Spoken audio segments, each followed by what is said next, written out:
Hey everyone, how's it going? Welcome to another episode of the KDigitals podcast, where we dive into artists, their origin, their style, and their process. Joining me today is Matej Lancaric. Hey Matej. Hey Chris, thanks for having me here. How is Yeah, everything? good. Good. Things have been good. I feel like the last time I talked to you was Oof, 3 years super ago, long time. 2, 3 years Yeah, ago. it feels like ages. I mean, you were, yeah, I think in the gaming industry still, so I think that's changed, right?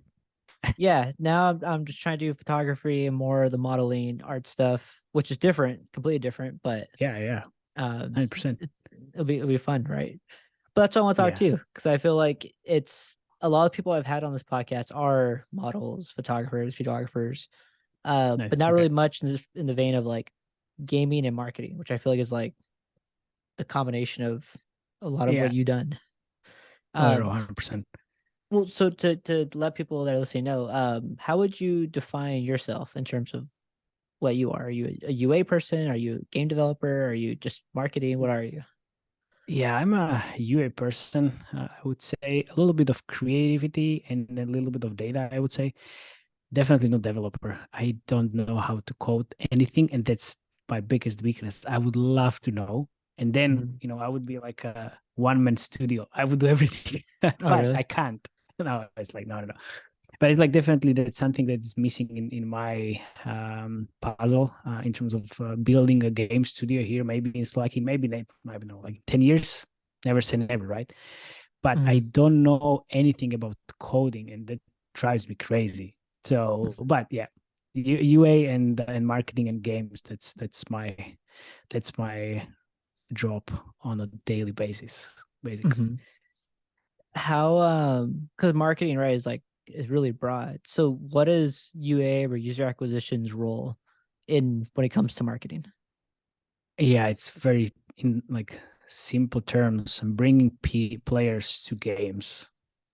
Period. No, I bring players to games, but I also want to make the games grow. So ideally, I bring more players on a monthly basis, and then in the super ideal world, those players actually pay in those games, and the developers can make money to produce more games or actually pay their employees.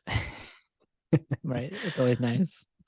Yeah, yeah. I mean, Uh, everybody loves games. I love games as well, and like people make games because it's great, but also you need to pay bills, so it's mhm. business at the end anyway. Yeah, like I think I found that even when it comes to like back to the photography world, right? Like it's the art and all that's cool and it's great to do that, but it's like this is everyone's job at the end of the day. We're all going to Yeah, work. yeah, yeah, exactly. Yeah. It's fun, of course. It's fun. You play games, you make games, but also you need to pay bills and also like pay salaries of your employees as well. Hmm. How so I know you've been in this industry for like 10 years or more than 10 Yeah. years. Uh how did you even get started? Like why Ooh. marketing? Well, I guess I always wanted to do something with marketing. Obviously, my like university, well, first 3 years was all about like management and Hmm. like people management, motivation, and these type of things. And then when I got like masters of marketing because it was interesting. On the other hand, Hmm. whatever I learned in at school had nothing to do with what I do at the moment. So it was more like the traditional marketing from 60s, 70s, 80s, and all these like old principles. Hmm. But at least it was kind of fun, and started something in me which was interested in like doing this online marketing things. And I was a gamer, and I'm still a gamer. So Hmm. I was playing CS 1.6, so Counter Strike 1.6, like Okay. semi professionally here in Slovakia. And I was playing with one of my friend, and then he became a CMO at Pixel Federation, which is the biggest game dev company here in Slovakia. And then one day he was like, "Oh well, hey Matej, so we're trying to hire a UA manager for Google AdWords and Google campaigns. Would you be interested?" It's like, "Oh man, of course." That's Yeah. 100%. So I like immediately joined the company, and I was there for 5 years, and I learned everything I know now. I learned there, so it was amazing, right? Wait, so Pixel Federation was your first like at Well, it wasn't the first job. I was at like two smaller marketing agencies, working in two marketing agencies here in Slovakia. So it's like online marketing, like search engine optimization, link building. What mm, else? All mhm, these like, well, it's not UA, it's a performance marketing, obviously, for like different brands and e-commerce. mhm. And then afterwards, I joined gaming and never left. Yeah, I feel And like gaming is I'm not planning to leave. Yeah, yeah, I love it. No, it's great. I love every day, and like I love my work as well. It makes me happy actually. So yeah. that's the most important part. Did so you were a gamer way before you even was working Yeah, in gaming. yeah, yeah, yeah. Um one thing I was curious about, 'cause I think what last week you posted like a picture of all your tattoos. What Yeah. what's I guess like your next gaming tattoo? Do you already know? I don't know that much. It doesn't need to be gaming tattoo because, well, from what you saw, I think it was the 8-bit cartoon network type of tattoos that I have, like all the Powerpuff Girls. I have Johnny Yeah. Bravo, Dexter. I'm planning to have Dexter's Laboratory as well. And some of these like things that I actually watched on the Cartoon Network when I was a child. So Hmm. it's definitely that.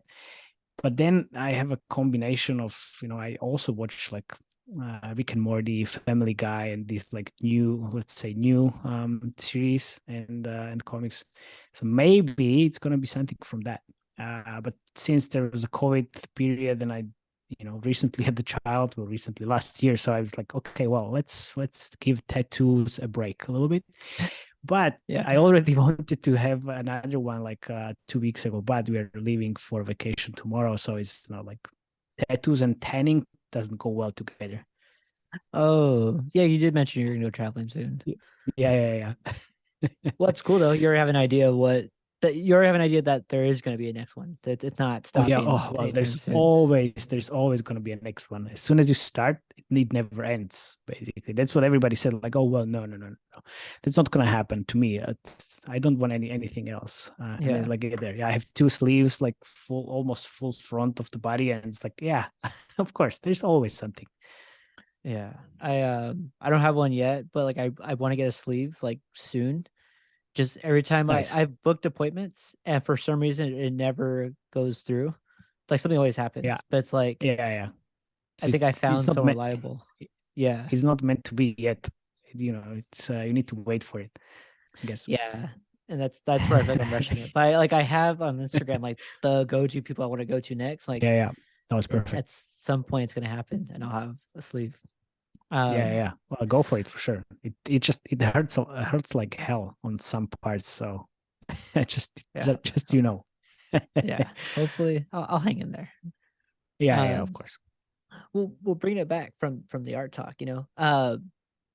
We'll bring it back to marketing. So you mentioned that like I said, like you're into gaming, you don't know Yep. coding. Do you see yourself staying in marketing though, like the entire way? Like do you ever see yourself like Oh owning a yeah. studio and running it as operations, whereas like marketing is your So I'm getting a lot of questions about me starting an agency, which will most probably never happen. I okay. can tell you that. But creating and owning a studio might happen in the future, but I will see for sure myself as in like the marketing position anyway. I mean, I love Mm, executing campaigns and like running UA and like that's something that I really love. And when I own a studio or run a studio, it's a very different job position. So let's see mhm. what happens. But I definitely see myself in like next couple of years staying in UA and in marketing for sure. So that's perfect segue. So I was listening to one of your episodes for Two and a Half Gamers, and one Nice. thing you brought up is that you don't like hearing is when a company when something bad is happening, so a company says, okay, let's be defensive and just stop UA completely. That's the best Yeah. thing we could do. So it's a short term win, but it's a bad idea. But like, Yeah. why? Well, because I mean, it's not like completely bad idea. I mean, it Mhm, needs to have a foundation in like the business decision. If mhm, it makes sense for your business to stop running UA and like not giving out costs and like save some money on the UA, that makes mhm, sense. Okay, but then if you that you need to think about what happens afterwards. So you stop UA because then also your revenue on a daily basis is going to decrease as well, because well, mhm, that's what always happens. The paid traffic you're bringing into the game is always more quality. So if you are spending, let's say, 100,000 per month, the revenue can drop even more than that. And if you are a small studio and they are very much rely on your daily revenues, then this can kind of like destroy your projections for next year. And then when you're going to ramp it up again at some mhm. point in the future, then it would take a long time, and also like all the learning processes will take longer because you need to start from lower budgets. And it's always I mean, it's not hard, it's just Mhm. a little bit annoying sometimes. So that's why I said, like, look, so I wouldn't just shut it down completely, but at least run like the best campaigns, because you always have those here and there, and those campaigns Mhm. are getting you money back pretty quickly. So at least you can have that. So you are still having some kind of inflow of players. Mm. You still keep revenues. You still keep some activity on, which also helps you with like organic traffic, which helps you with maybe featuring here and there, because Apple also can love you thanks to the fact that you are spending some money. So there are all of like a lot of other activities that can be tied to like spending, and then when you stop spending, it like can be like a domino effect of multiple things. Oh, okay. Yeah, I could see that. 'Cause that yeah, from like my background, right? Like that's how it would be. Yeah, Like if you pull back, you're gonna because everything influences each other, right? So if you take one exactly. part Yeah, of yeah, that stool away, yeah. What so like on that, I guess in a similar note, like so what are your thoughts yeah. on with everything going on Twitter right now? Would you run ads on Oh, Twitter or would you be like, well, let's wait a bit?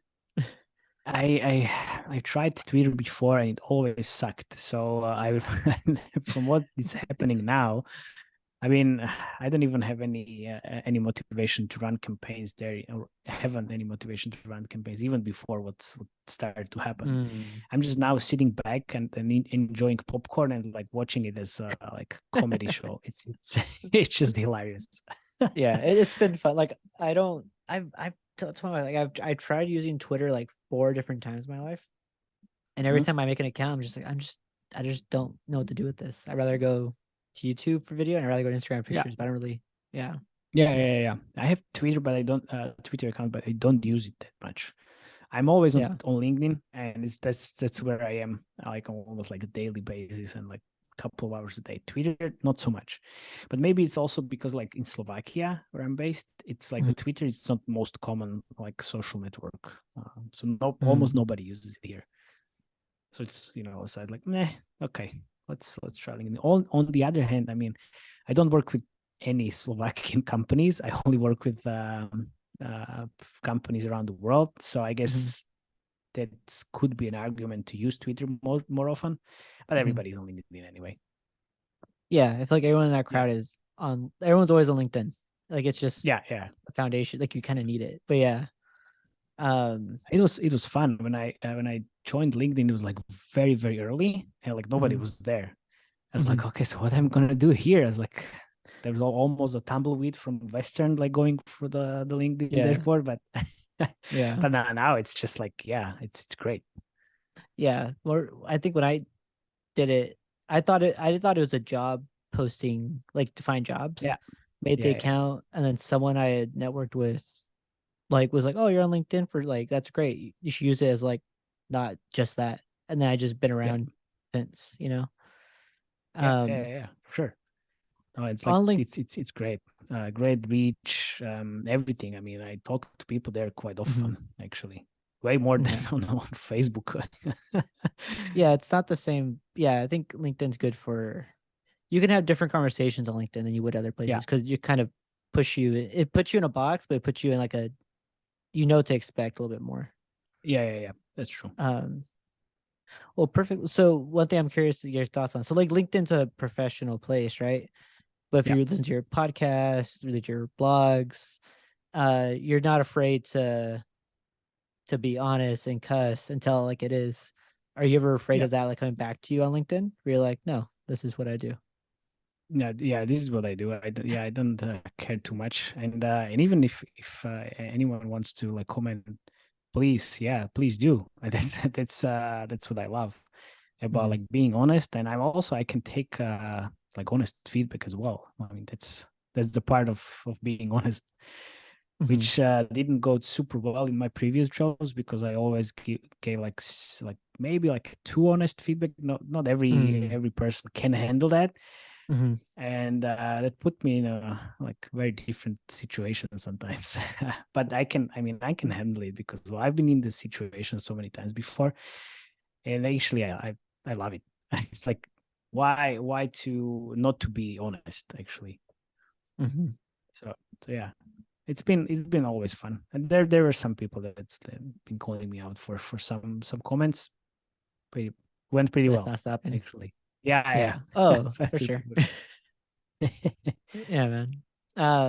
Well, speaking of your blog, what is so when I was reading it, the one thing I was trying to figure out like what is Diary of a Dancing Unicorn? What is the story behind that?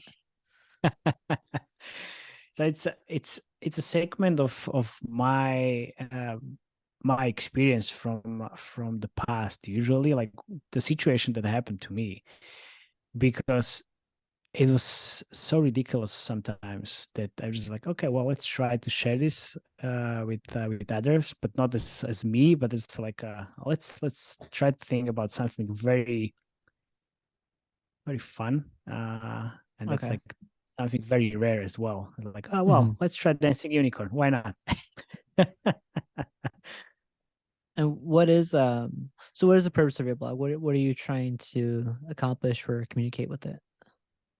I usually try to like share as much as I can from like the day-to-day user acquisition job, without like anything getting back from it. Like I'm not sending or not writing those articles to actually get well a contract from different companies.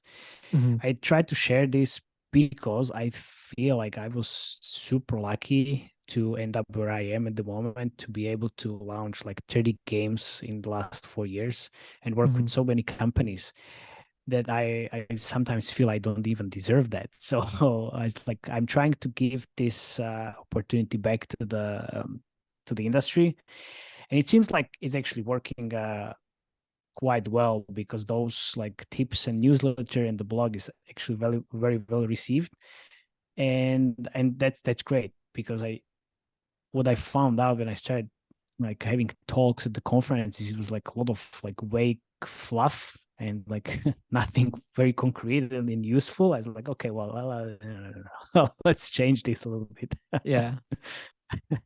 Uh, So that's well, yeah, so that's purpose.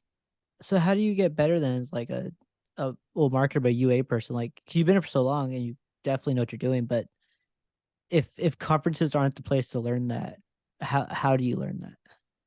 Yeah, sometimes you learn it in a difficult way. I always say you need to spend and you need to be in very different situations, which I've been multiple times already. So when there's something happening, I already say, like, oh well, I've seen this happening, and I know what to do because well, this situation happened a million times, at Mhm. least for me, because of the different. I work with different genres, different games, and different companies.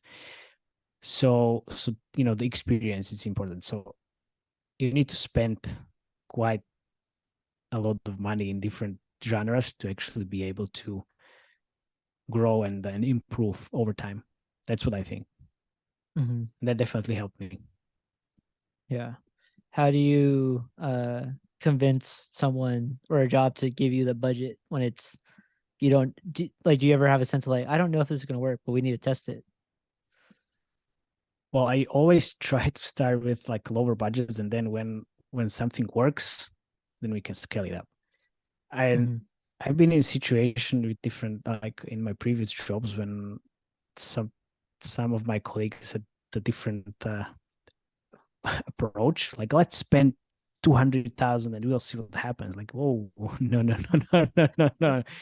it's not. That's not how it works. Like, Yeah, like we need to be confident that we can spend it and then deliver the results. Like, okay, that's one thing. But if you don't know, like how do you want to spend? Oh well, we'll try and see. Perfect. So yeah, it's that's a why lot I of always money. try to, yeah, that's all the money, and it's like we'll try to spend a little bit here and there, and then if it works well, and if everybody is happy, then we can grow. But if there is something broken, then well, it doesn't make any sense to actually spend even like $1 more because we'll never come back.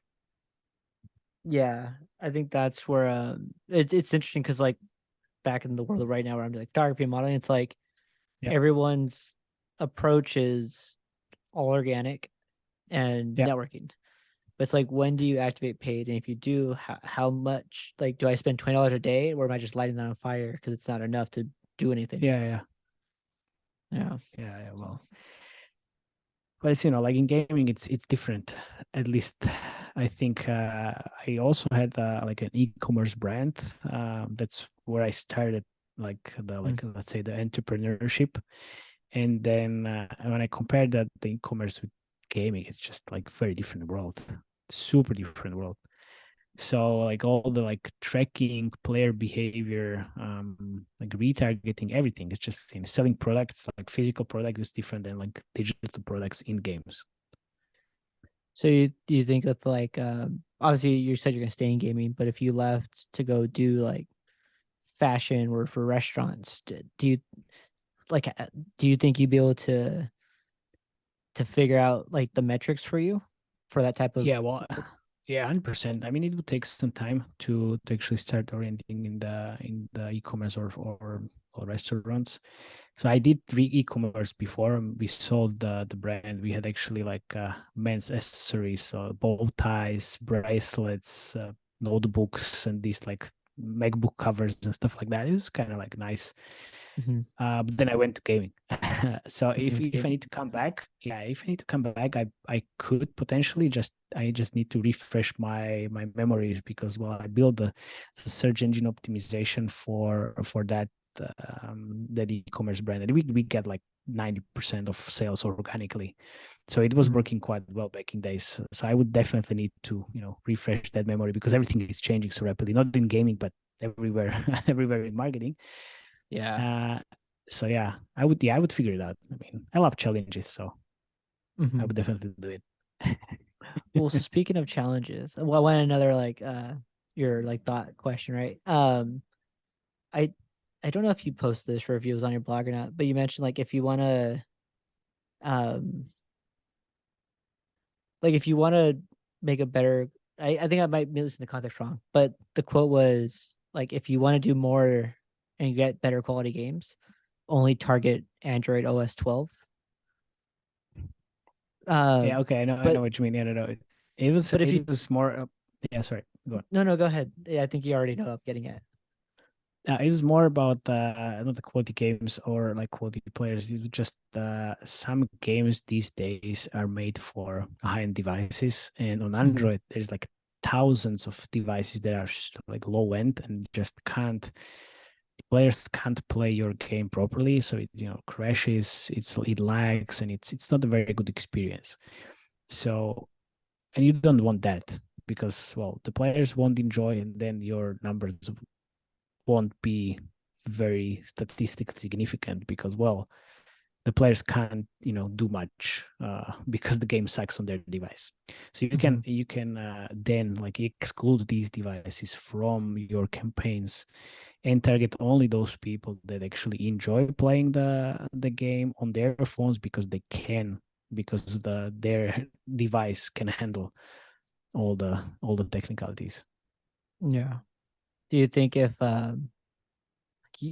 you pulled back on the quality of the game to reach a larger market, would that be a smart move? Or do you think what do you think It's about going to that? be, you would definitely get higher potential reach and even lower CPIs. So yeah, like the reach would be super super wide, but why would you do that if 70% of your potential target audience can't play the game properly? I mean, Mhm.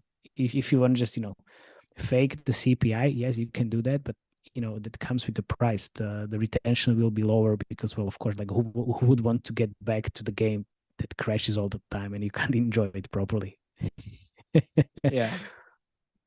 Yeah, I figured that was a setup question, but I was like, I want to hear what he has to say. I'm sure maybe he'll give something a different perspective on it.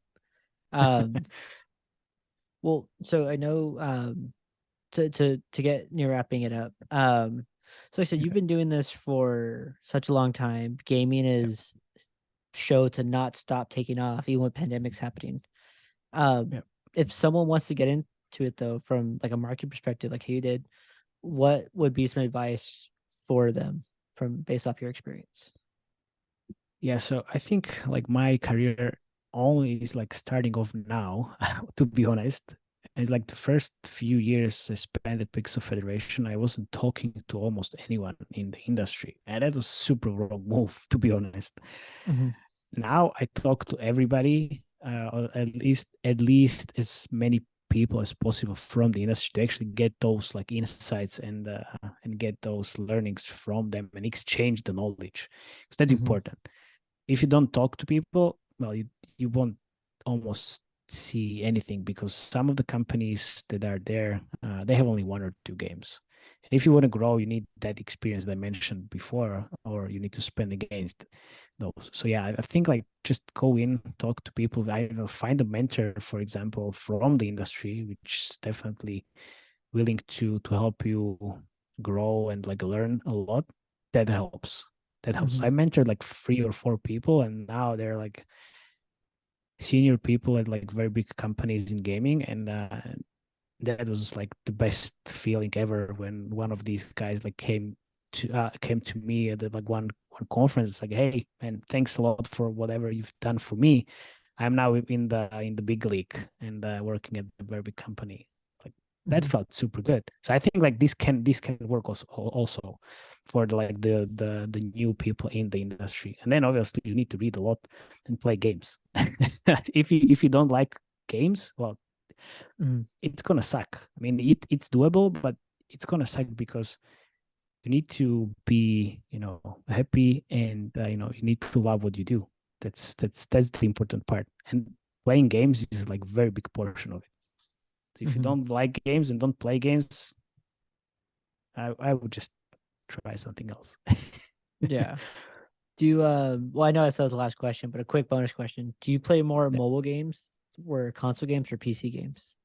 No, now I play more mobile games because, well, I have daughters, so I don't have time for playing PC games. I don't play, oh, didn't play console games at all, but I'm more like a PC gamer, and now obviously mobile gamer. So I Mhm. try to play it as much as I can, but it's not a very big play time these days. But I will Yeah. get there. I will get there. Yeah. No, I get like it. So when I left like the kind of the world we were in, I Yeah, was thinking my eye bags would go away, and then I had a daughter, and they didn't go away because I have to deal with her now. And so it's just like a forever tired face, no matter until the end of time. yeah, So it's just fun. yeah. Of course. Yeah, yeah, yeah. Same here. Cool. Cool, man. Well, hey, Mate, thanks for joining me today. I'm gonna go ahead and stop the recording. Before I do that, Thanks. where can people follow and learn more about you and the information you put out on the internet? Yeah, well, I would say LinkedIn. Just go on LinkedIn and try to find me. It's Matej Lancaric. Well, Lancaric, and it's also my website, lancaric.me. So you can try to look there as well. For sure. Well, thanks for everyone that tuned in today. I'm gonna go and stop the recording and see you all soon. Bye.